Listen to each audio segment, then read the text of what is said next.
जरांगे आंदोलनाला बसले तर आम्ही पण आंदोलन करू, कुठं तर वातावरण सामाजिक तेढ निर्माण करण्याचं काम चालू आहे।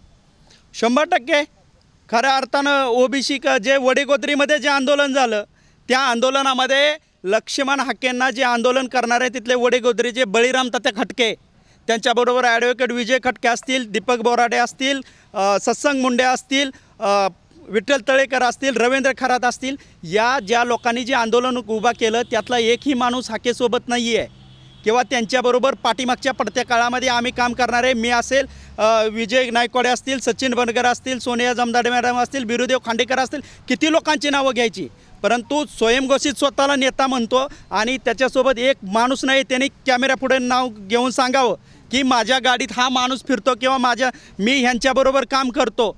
आणि मग ओबीसीतल्या सगळ्या लोकांना ज्यांनी खांद्यावर घेतलं त्यांच्या कानात मुतण्याचं काम हा काय करतो। कारण ज्या ठिकाणी पहिलं ओबीसीचं आंदोलन झालं त्या ठिकाणी दुसऱ्या आंदोलनाला तिथं बसून दिलं नाही त्यांना, परत दुसरं आंदोलन ज्या गाड्यात केलं बळीराम तात्यांनी त्याच तात्यांना आज ते विसरले। हा कुठं तर हाकेंना तुम्ही मीडियाच्या माध्यमातून नाही, ज्यावेळेस मीडियासमोर असं बोललं जातं त्यावेळेस सामाजिक तेढ निर्माण होणारच आहे।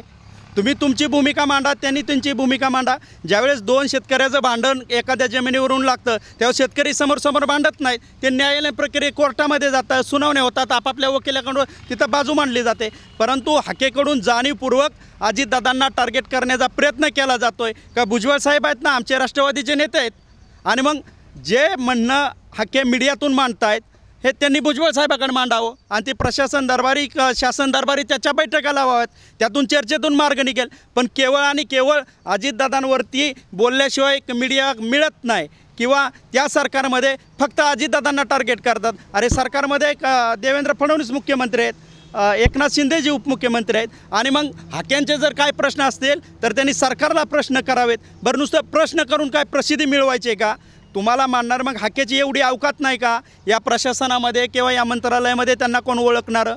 त्यांनी निवेदनपूर्वक हाकेंनी आजपर्यंत 15 महिन्यामध्ये या सरकारला एकही निवेदन 2 ओळीचं दिलेलं नाही, ते फक्त प्रसिद्धीसाठी बोलत आहेत। या राज्यामध्ये जर काही प्रश्न सोडवायचे असतील तर चर्चेने प्रश्न सुटतात, संविधानिक पद्धतीने सुटतात, आणि मग आपण ते प्रशासन दरबारी निवेदन देऊन त्या पद्धतीच्या बैठका लावून त्याच्यावरती साधक बाधक चर्चा करून त्यावरती निर्णय तोडगा काढला पाहिजे। परंतु हाकेचा एकमेव कार्यक्रम की बेताल वक्तव्य करणे, पवारांचं नाव घेणे, त्याच्याशिवाय बातम्या लागत नाही, एवढा एकमेव धंदा या महाराष्ट्रात चालू आहे। काल जो व्हिडिओ व्हायरल झाला